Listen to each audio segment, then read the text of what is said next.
Gore Orphanage has a horrific history. Originally called the Light of Hope Orphanage, created by Johann Sprunger. The orphanage is located on Gore Road, which inspired the current name.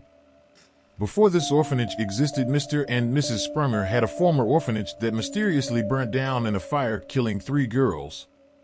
After this tragedy, the Sprungers simply moved to Ohio and started the infamous Gore Orphanage. Death seems to follow the Sprunger family wherever they go. They had 3 deaths at their first orphanage. Their 7-year-old daughter died, lost their son at birth, and 2 of their other businesses burnt down. On the property the orphanage was built on previously stood an abandoned mansion. Joseph Swift, previous owner of the mansion, had his own string of tragedies.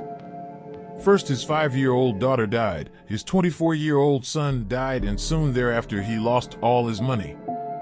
This led to sale of the mansion to Nicholas Wilbur. The Gore Orphanage Part 2.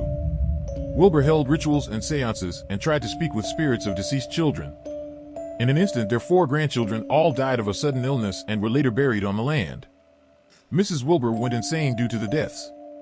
It said she would set the table 3 times a day and pass food around as if they were still alive sitting there. The mansion was finally abandoned in 1901 due to many deaths and misfortune.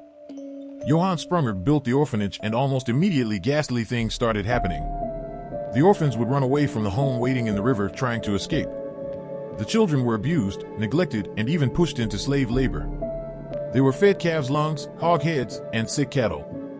Reportedly, corn was used to boil in the same pots as dirty underwear. They slept in rat-infested rooms, waking up to tiny bite marks throughout their bodies. Kids were only able to wash up once every 2 weeks, and they wouldn't change the water, which led to sickness among the orphans. Some of the children who passed away were just buried on the property. The Gore Orphanage Part 3. In 1909, an investigation was conducted. At the time, Ohio didn't have laws about conditions like this.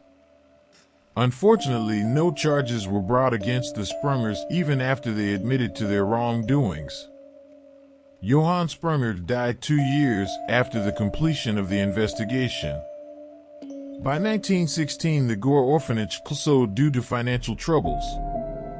The children were spread out through the community, either sent to relatives or given new homes. Many of the survivors didn't speak about their experiences at the orphanage. Many who come to visit the ruins of the orphanage have reported to see dusty fingerprints of small hands left on their cars. Perhaps the lost souls of the children did descend upon the infamous area where many of the living are known to go in search of the spirits of forgotten children.